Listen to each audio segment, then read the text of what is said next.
Administração Financeira 2, Aula Estrutura de Capital, Aula 1, Parte 4, o efeito do imposto de renda na estrutura de capital.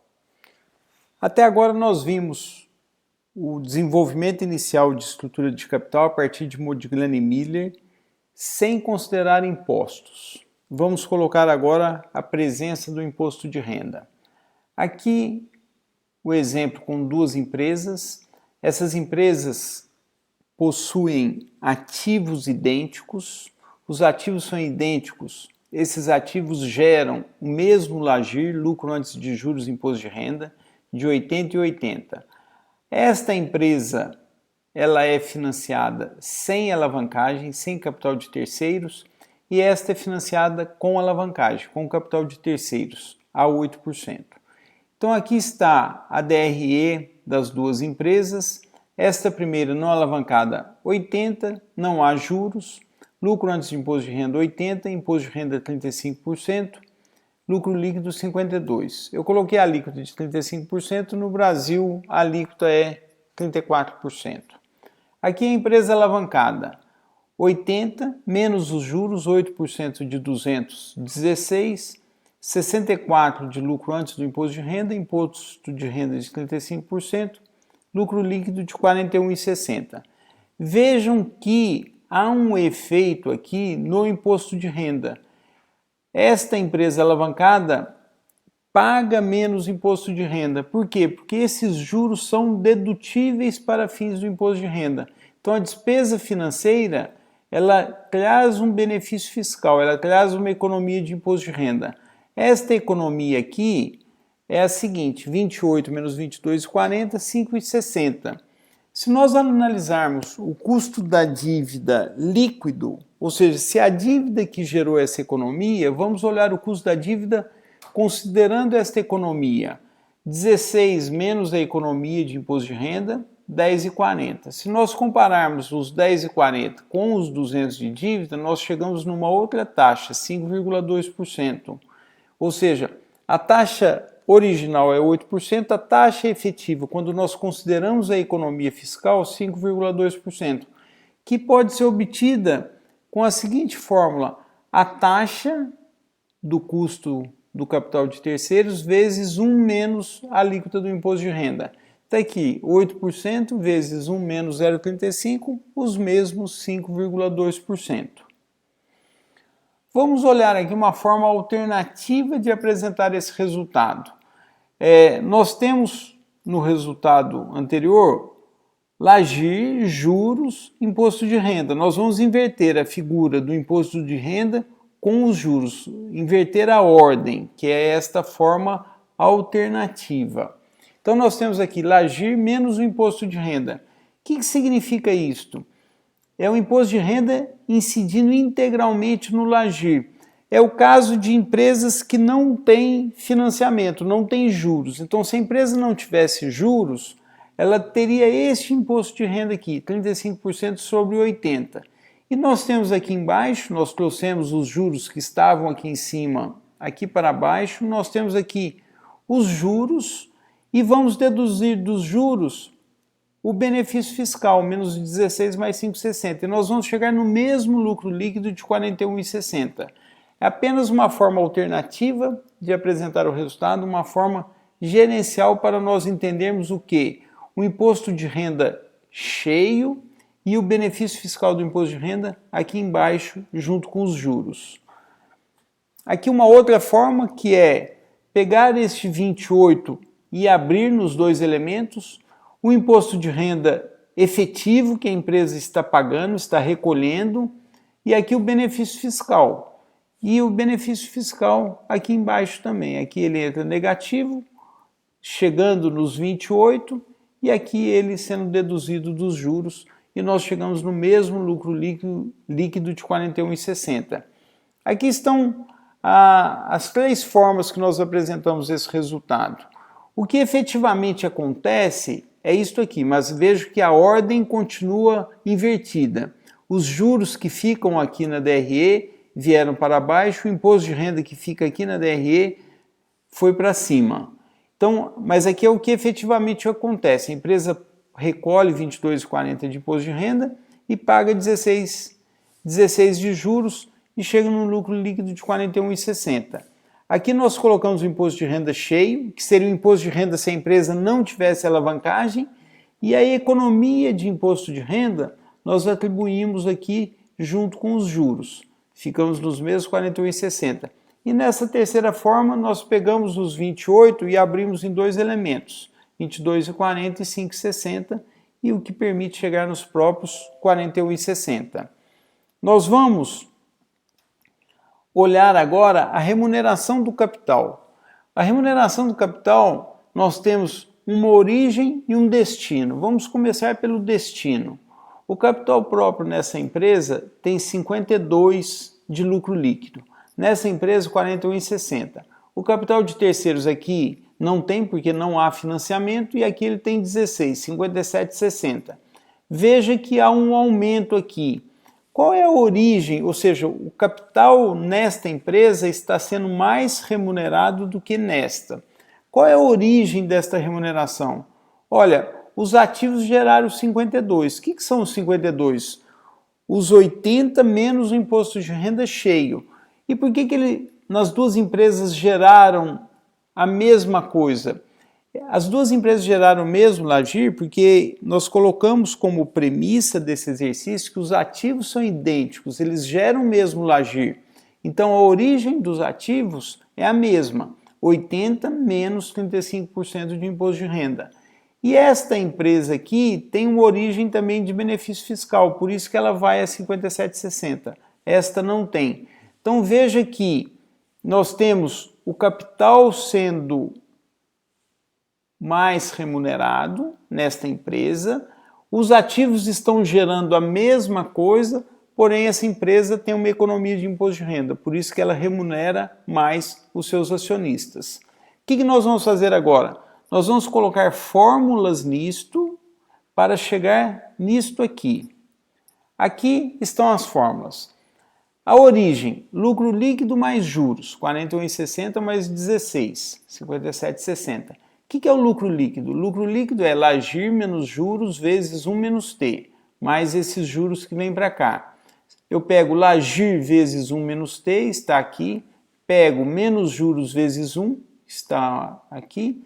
Pego menos juros vezes menos T, menos com menos muda o sinal, mais juros vezes T. E mais juros aqui.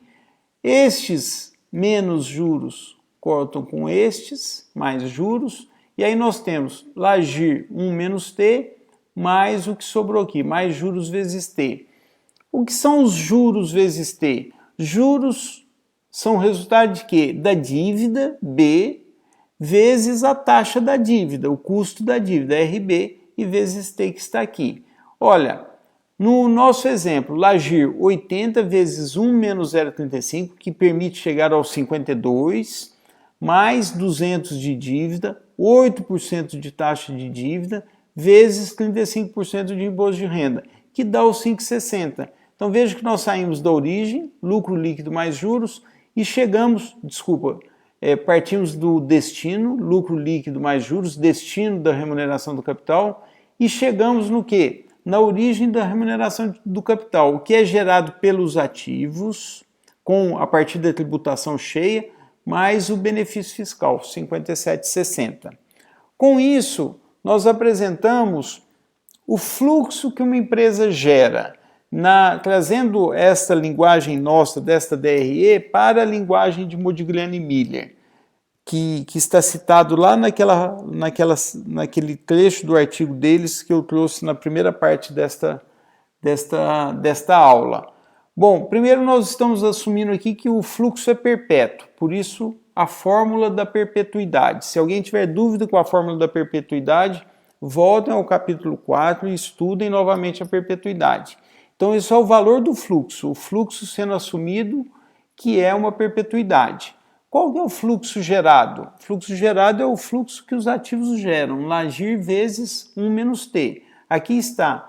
Qual é a taxa de desconto? Se nós temos uma empresa sem dívida, o custo médio ponderado de capital é igual ao custo do capital próprio. Por quê? Porque essa empresa só tem capital próprio. Para representar esta particularidade, este caso particular, nós consideramos isso o R0. O que é o R0? É o custo de capital de uma empresa que não tem alavancagem. E aqui está a taxa de desconto. Isto aqui é a proposição 1 de Modigliani Miller com imposto de renda.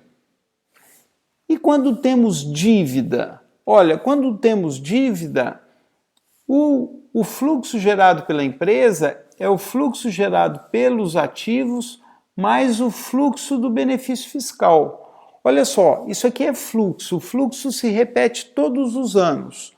Quando nós trazemos isso para uma perpetuidade, nós estamos assumindo que esse fluxo é constante. Ou seja, todo ano a empresa, os ativos geram isso, todo ano há esse benefício fiscal, ano após ano, ano após ano. E aí nós vamos trazer isso para a fórmula da perpetuidade para quê? Para calcular o valor presente deste fluxo. Nós temos aqui o valor da empresa alavancada. Olha, o LAGIR 1 menos T, assim como nós fizemos o valor da empresa não alavancada, nós pegamos esta parte e capitalizamos pela taxa de uma empresa que não tem alavancagem, ou seja, o R0, o custo de capital de uma empresa que não tem alavancagem. Aqui nós vamos fazer a mesma coisa. Se o fluxo é o mesmo, se os ativos são os mesmos, nós vamos capitalizar pela mesma taxa, pelo custo de capital de uma empresa sem alavancagem. E aqui eu tenho o efeito da alavancagem. O que é o efeito da alavancagem? O fluxo do benefício fiscal, e nós vamos usar como taxa de desconto para este fluxo aqui, nós vamos usar o quê? Nós vamos usar a própria taxa da dívida. Isso vai permitir com que este RB seja cortado com este RB e o valor presente deste fluxo aqui seja simplesmente B vezes T. Por quê? Porque essa taxa foi cortada com essa. Então, o valor presente da empresa alavancada é o valor presente do fluxo que os ativos geram, mais o quê? Mais o valor presente do fluxo do benefício fiscal. Aqui eu destaco 2 pontos. Primeiro, atenção para o seguinte, isto aqui é fluxo, acontece todo ano. Isto aqui é fluxo, acontece todo ano. Isto aqui é valor presente do fluxo. Isto aqui é valor presente do fluxo. Então, olha só, B vezes T é o valor presente deste fluxo aqui. Primeiro destaque. Segundo destaque, o valor da empresa alavancada, ela é o valor da empresa não alavancada mais o valor presente do benefício fiscal. E esta é a proposição 1 de Modigliani Miller com imposto de renda. Vejam que quando a empresa não tem alavancagem, o valor dela é igual ao próprio capital próprio. Quando a empresa tem alavancagem, nós temos o efeito aqui do benefício fiscal. A soma da dívida mais o capital próprio da empresa alavancada é maior que o capital próprio da não alavancada. O que aumenta o valor da empresa alavancada? Simplesmente o valor presente do benefício fiscal. Vejam que nós temos um ponto importante aqui. Quando nós tínhamos a proposição 1 do Modigliani Miller sem os impostos, o valor não se alterava com a alavancagem. Agora, com a presença de impostos, o valor se altera com a alavancagem. O valor aumenta com a alavancagem. Mas por conta de quê? Não por conta de que a dívida é mais barata. O valor se aumenta por conta de que a alavancagem traz economia de imposto de renda. E essa economia de imposto de renda tem valor. E é este valor que é acrescentado aqui. Aqui está a proposição 2, com a inclusão dos impostos. Então ela tem uma pouca diferença. Nós vamos ver no gráfico o que significa essa diferença. Então, a proposição 2 de Modigliani Miller. E aqui o resumo. Olha só, com a presença, sem a presença de impostos, com a presença de impostos, sem a presença de impostos, com a presença de impostos. A proposição 2, que trata do custo do capital próprio, o custo do capital próprio, quando há impostos, ele cai um pouco, e o custo médio ponderado de capital, que era constante, agora ele é decrescente. mas eu chamo a atenção novamente. À medida que a empresa inclui dívida, o custo médio ponderado de capital ele vai cair, mas atenção, ele não cai porque acrescentou-se uma dívida mais barata em relação ao custo do capital próprio. Ele cai porque há uma economia de imposto de renda. E aqui está o custo do capital médio ponderado quando há imposto de renda. Quando não havia imposto de renda, ele era uma constante, quando há imposto de renda, ele é decrescente por conta do efeito fiscal. Simplesmente. Aqui está o valor da empresa alavancada, que eu já coloquei, é o da não alavancada mais o valor do benefício fiscal, é a proposição 1 de Modigliani e Miller considerando impostos. E aqui está uma outra forma de chegar no valor da empresa alavancada, que é considerar aqui no denominador o custo médio ponderado de capital. Esta formulação dará o mesmo valor que esta se o custo médio ponderado de capital for calculado com esta fórmula, tem o RS aqui, e o RS calculado com o quê? Com esta fórmula, que é a proposição 2 de Modigliani e Miller. Então veja o seguinte, vocês podem usar este caminho como este. Este caminho está exposto nas telas anteriores, e este eu coloco agora. Agora, atenção, neste aqui entra o RS, e o RS tem que ser calculado a partir da proposição 2, para que este valor seja exatamente igual a este valor. Com isso, nós terminamos a parte 4, quando nós acrescentamos o efeito do imposto de renda na estrutura de capital, na formulação original da estrutura de capital desenvolvida por Modigliani e Miller. Qualquer observação, por favor, mandem-me um e-mail. Estes são os exercícios do capítulo, o gabarito, e terminamos a aula Estrutura de Capital, aula 1.